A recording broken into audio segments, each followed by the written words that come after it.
birthday! Thank you. Happy birthday! Isang birthday surprise ang ibinigay sa aktres na si Sherlyn Gonzalez ng kanyang pamilya. Si Sherlyn nagdaos ng kanyang ika-50th birthday at simple nga ito at very intimate.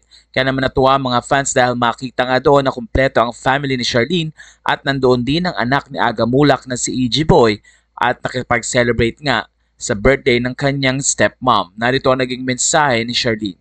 Such a meaningful birthday celebration surrounded by love. Thank you as well to everyone who sent their birthday wishes, flowers, and gifts.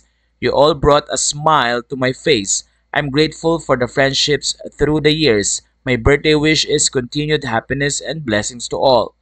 Have a great days ahead, everyone. I love you all and thank you. Aga Mulak, Pati Mulak, Mulak Luigi, Sandy Uy, AA Guppy, Atasha Mulak, and TP. Sa puntong ito ay nagbigay naman birthday messages sina Aga Mulak at sinabi ang ganito sa kanyang asawa.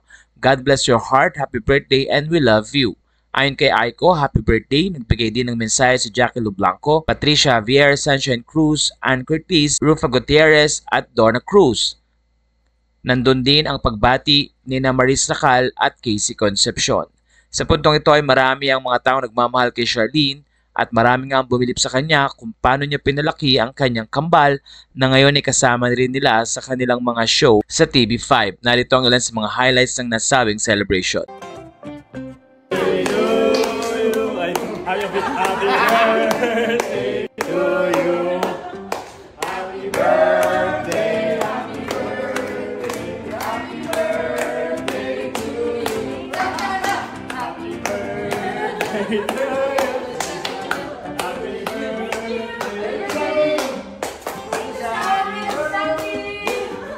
One more time. Happy birthday. But I don't want to. Yeah.